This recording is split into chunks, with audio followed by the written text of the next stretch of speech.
The Banff Centre Mountain Film and Book Festival is underway. In addition to taking in some spectacular mountain images, you now have the opportunity to learn how to create your own. Saturday morning, Nikon Ambassador Kristian Bogner is leading a guided photo walk through Banff. And joining me is Kristian Bogner. Great to see you. Hey, nice to see you. So when you wander through Banff with your trained eye, are you seeing things that much differently than the rest of us? Well, I think what's beautiful about something like a photo walk is that we all see things differently. We all have our own preferences. We all have our own experiences. We all put our own filter on, and we all have our own way of creating. But obviously, as a professional photographer, you have the skilled part of it becomes automatic, and so as a result of it, I think you can really connect to what you're photographing a little easier, and as a result, it can be a different experience of the present moment. These images we're seeing right now are your work indeed, but let's take a look specifically at some of your photographs. Of course, it is Banff, so we have to have some shots of the mountains. Let's have a look at this one. I believe this is, there it is, that's Three Sisters. We've all taken photos of it before. So what makes your photo a step above? Well, sometimes it's just being at the right place at the right time. I distinctly remember this photograph because I saw this sunset sort of happening. I had a feeling it was going to be the sunset. We had fresh snow on the mountains, so I just kind of, and I also had this gut feeling that we might have it might pop that night, and I went and grabbed my camera just in case. And I literally ran up the mountain as high up as I could go near where I live in Canmore, and found a location that I could capture this shot. And sure enough, the sunset was amazing. The detail was great. Snow, alpenglow, and kind of nailed that moment. And really, timing is an incredible ingredient here, in that sunrise, sunset often make for great photographs.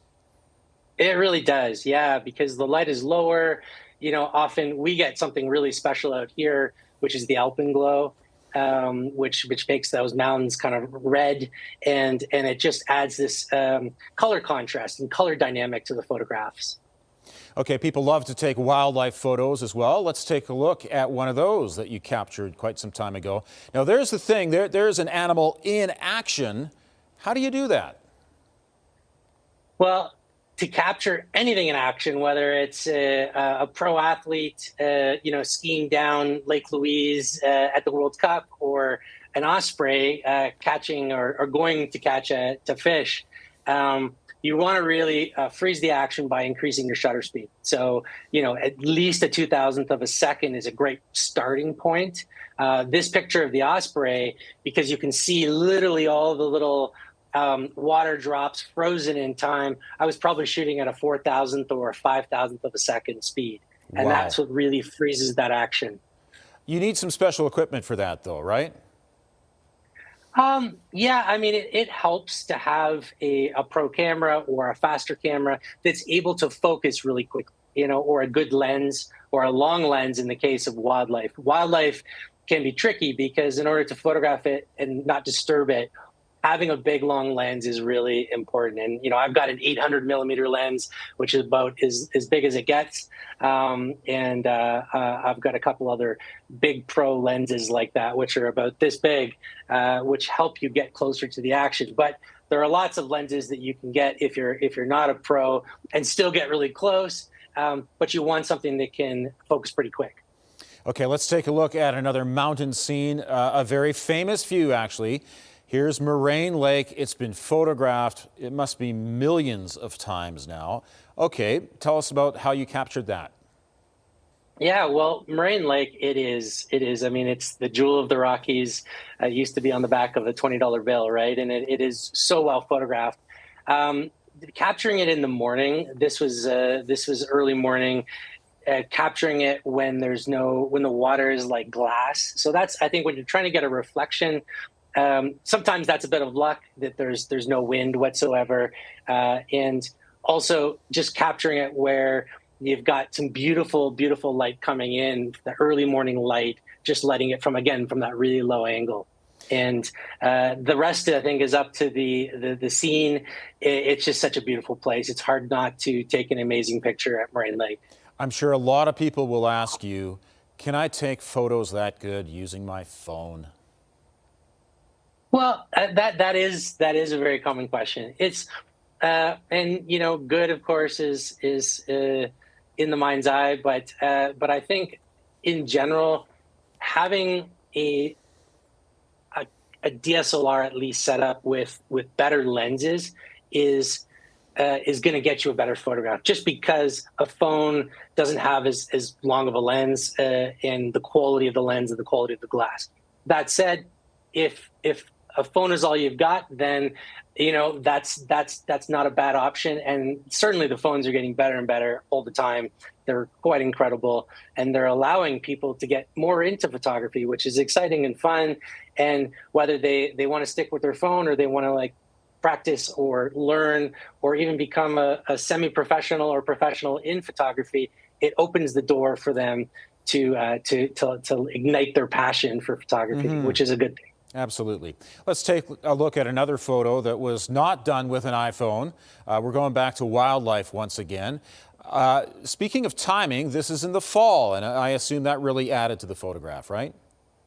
Yeah. I mean, the colors in the fall here are spectacular, and and this actually picture, we could get this picture almost maybe because it's been, I guess, fall is over here in the mountains, but these elk sometimes are right at the end of our photo walk at Bow Falls there, and sometimes you can see them. And this was actually taken in that area. So, but yes, capturing wildlife in its natural setting, and especially if you get a bear or an elk or a beautiful animal in that with that extra color, it really pops. And also, that's one thing you can do with a proper Nikon camera as well, or a DSLR camera or pro camera, is you can separate the wildlife from the background by shooting in a little bit shallower depth of field. Right. Okay. Now let's go to an absolute close-up right here. We've got an incredible photograph. It's so beautiful, really, of a bee. How did you capture that? Thank you.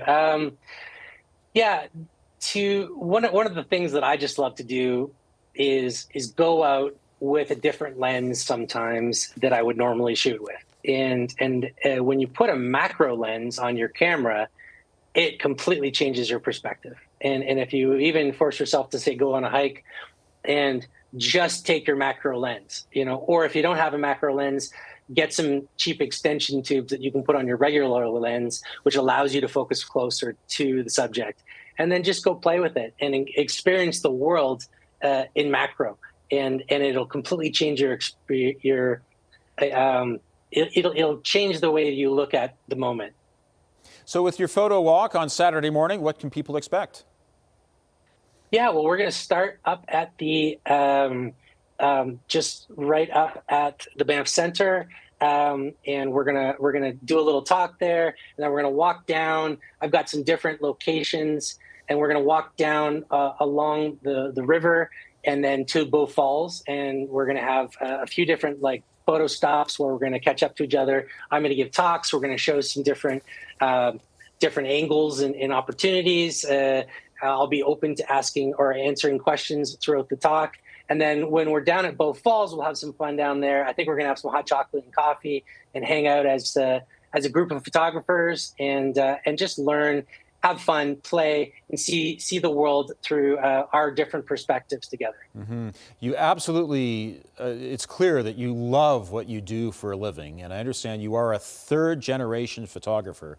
Was there ever any doubt that this is what you would do for a living?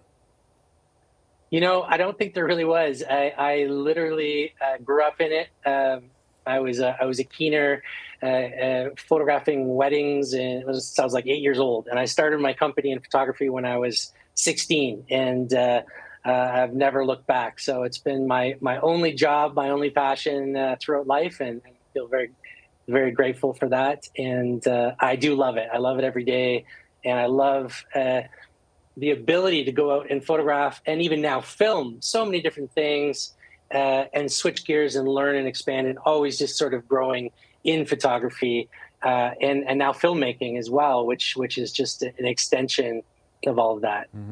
Well, thank you very much for joining us. Enjoy the photo walk on Saturday. Thank you so much. Thanks, everybody. And Kristian Bogner has his Nikon photo walk Saturday, November 8th at 8 a.m. To register, visit kristianbogner.com/Nikon photo walk.